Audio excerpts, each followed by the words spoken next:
रेखा गुप्ता बनी दिल्ली की सीएम, इन विधायकों ने ली मंत्री पद की शपथ। रेखा गुप्ता ने दिल्ली के मुख्यमंत्री पद की शपथ ले ली है। दिल्ली की रामलीला मैदान में उपराज्यपाल वीके सक्सेना ने रेखा गुप्ता को पद और गोपनीयता की शपथ दिलाई। रेखा गुप्ता के साथ उनकी कैबिनेट में शामिल 6 मंत्रियों प्रवेश वर्मा, मनजिंदर सिंह सिरसा, कपिल मिश्रा, रविंद्र इंदिराज, पंकज सिंह और आशीष सूद को भी शपथ दिलाई गई। दिल्ली की बीजेपी सरकार के शपथ ग्रहण समारोह में पीएम नरेंद्र मोदी, गृह मंत्री अमित शाह, बीजेपी अध्यक्ष जेपी नड्डा, केंद्रीय रक्षा मंत्री राजनाथ सिंह, हरियाणा के सीएम नायब सिंह सैनी समेत एनडीए शासित कई प्रदेशों के मुख्यमंत्री और उप मुख्यमंत्री भी शामिल हुए। रेखा गुप्ता पहली बार विधायक बनी है और इसी के साथ उनके सिर पर सीएम का ताज भी सज गया है। रेखा गुप्ता दिल्ली की चौथी महिला सीएम है। बीजेपी की दिवंगत नेता सुषमा स्वराज दिल्ली की पहली महिला सीएम थी। उनके बाद कांग्रेस की शीला दीक्षित सीएम पद पर आसीन होने वाली दूसरी महिला बनी थी। आम आदमी पार्टी की आतिशी मारलेना दिल्ली की तीसरी महिला मुख्यमंत्री बनी। नई दिल्ली सीट से बीजेपी विधायक प्रवेश वर्मा ने बतौर कैबिनेट मंत्री शपथ ली। इससे पहले सीएम पद की रेस में वो प्रबल दावेदार माने जा रहे थे। हालांकि रेखा गुप्ता के नाम के ऐलान के बाद प्रवेश वर्मा को डेप्यूटी सीएम बनाए जाने की आशंका जताई गई थी, मगर बीजेपी ने दिल्ली में डेप्यूटी सीएम नहीं बनाया है। राजौरी गार्डन विधानसभा से विधायक मनजिंदर सिंह सिरसा ने पंजाबी भाषा में कैबिनेट मंत्री पद की शपथ ली। सिरसा शिरोमणि अकाली दल छोड़कर बीजेपी में शामिल हुए थे। करावल नगर सीट से विधायक कपिल मिश्रा को बीजेपी ने अपने सिटिंग कैंडिडेट का टिकट काटकर चुनावी मैदान में उतारा था। अब उनको भी कैबिनेट मंत्री बनाया गया है। कपिल मिश्रा पहले आम आदमी पार्टी में थे। आशीष सूद ने भी मंत्री पद की शपथ ली है। उन्होंने जनकपुरी से चुनाव लड़ा था और पहली बार विधायक बने हैं। वो बीजेपी के लिए जम्मू कश्मीर, गोवा राज्यों में काम कर चुके हैं।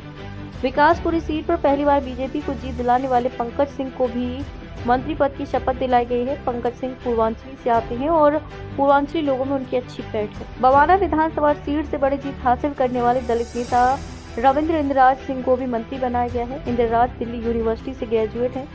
सीएम रेखा गुप्ता की सरकार को दिल्ली की जनता से किए गए ये वादे करने हैं पूरे। बीजेपी ने दिल्ली के सीएम के तौर पर रेखा गुप्ता को चुना है। वो हरियाणा के जींद की मूल निवासी हैं और वैश्य समुदाय से हैं।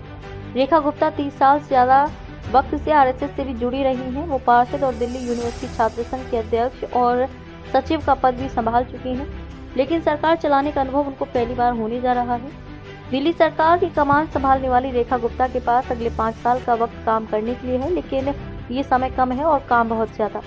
ऐसे में दिल्ली की जनता से बीजेपी ने चुनाव पूर्व जो भी वादे किए, सीएम रेखा गुप्ता को तेजी से उनको धरातल पर उतारना होगा।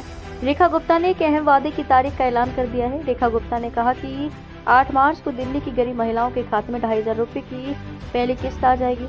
रेखा गुप्ता ने साथ ही कहा है कि वो बीजेपी की तरफ से किए गए हर वादे को पूरा करेंगे।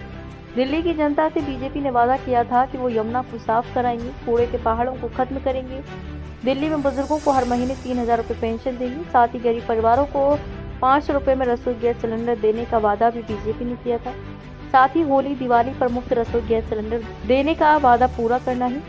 बीजेपी ने ये वादा भी किया था कि दिल्ली में आयुष्मान भारत योजना लागू होगी और गरीबों में 70 साल से ज्यादा उम्र वालों को 5 की जगह 10 लाख का स्वास्थ्य बीमा दिया जाएगा। बीजेपी ने दिल्ली में मुफ्त बिजली और पानी की योजना जारी रखने, सड़कों और गलियों की हालत सुधारने और साफ पेयजल आपूर्ति का भी वादा किया था। गर्भवती महिलाओं को 21,000 रुपये और न्यूट्रिशनल किट देने, 5 रुपये में भरपेट भोजन की अटल कैंटीन योजना लाने का वादा भी बीजेपी ने किया था। सरकार बनाने के साथ ही रेखा गुप्ता को विधानसभा से इन सभी योजनाओं के लिए बजट पास कराना होगा। बीजेपी आरोप लगाती रही है कि आम आदमी पार्टी की सरकार ने दिल्ली के खजाने को चोट पहुंचाई है। ऐसे में सबकी नजर इस पर है कि सीएम के तौर पर रेखा गुप्ता किस तरह योजनाओं के लिए धन की व्यवस्था करती है।